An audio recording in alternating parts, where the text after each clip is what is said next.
इस anti tank drone system को मैं आपसे समझना चाहूंगा किस तरीके से ये एंटी टैंक ड्रोन सिस्टम काम करता है और किस तरीके से दुश्मनों पर अब ये एंटी टैंक ड्रोन सिस्टम जो है वो भारी पड़ता हुआ नजर आएगा।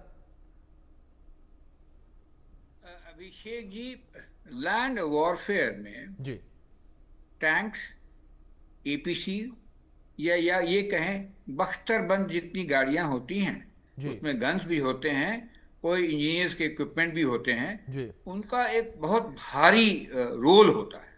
वो ऑफेंसिव एक्शन से दुश्मन को शॉक करते हैं और उसके ऊपर बहुत तगड़ा प्रहार करते हैं। ना इस टैंक से की जो लड़ाई है, जो मैकेनाइज्ड वॉरफेयर हम उसको कहते हैं, रोकने के लिए हम एंटी टैंक गाइडेड मिसाइल्स का इस्तेमाल करते हैं। और ये ट्रेडिशनल चीजें रही हैं और दोनों में तरक्की होती रहती है। जी जैसे जो मार कर सकता है हमारा मिसाइल, जो टैंक बनाते हैं वो ऐसा बनाते हैं कि इसकी क्षमता से वो खराब ना हो या वो नष्ट ना हो।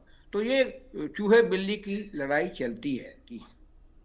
जहाँ तक गाइडेड मिसाइल का सवाल है या एंटी टैंक मिसाइल का सवाल है, हमारे पास नाग जैसी मिसाइल है जो हम इन्फेंट्री सोल्जर द्वारा शोल्डर से फायर करते हैं।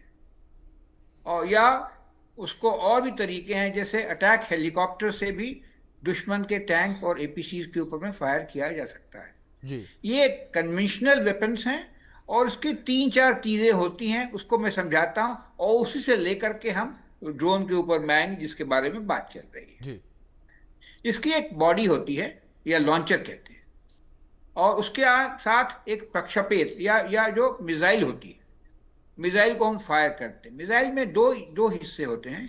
एक उसका गाइडेंस का सिस्टम है जो टैंक के ऊपर में गाइड करती है, और दूसरा होता है उसमें शेप चार्जेस की एक्सप्लोसिव जी एक्सप्लोसिव जो टैंक को नष्ट करती है। तो ये एक मोटे तौर पे ढांचा हुआ एंटी टैंक गाइडेड मिसाइल का। जी तो सारे देश इसका इस्तेमाल करते हैं बिल्कुल। अभी। लेकिन जो लड़ाई छिड़ चल रही है करीब 3.5 साल से जी यूक्रेन और रशिया के बीच में, जी उसमें बहुत सारी नई उपलब्धियां पूरे दुनिया में दुनिया के लोगों को के सामने नजर आई है। खासकर सैनिक या सैन्य साधनों से जो लोग उसका रिश्ता रखते हैं।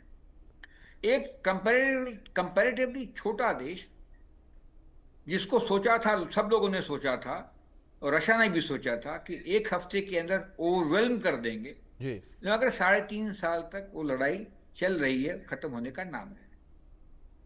इसके अंदर जो ड्रोन्स की कामयाबी यूक्रेन ने दिखाई है वो बहुत ही अच्छी है, वही काबिल बिल्कुल तारीफ है। बिल्कुल ब्रजेश जी, बिल्कुल ठीक है आपने सर कि जिस तरीके से ड्रोन्स की ताकत को लेकर बात करें, पूरी दुनिया ने ड्रोन्स की ताकत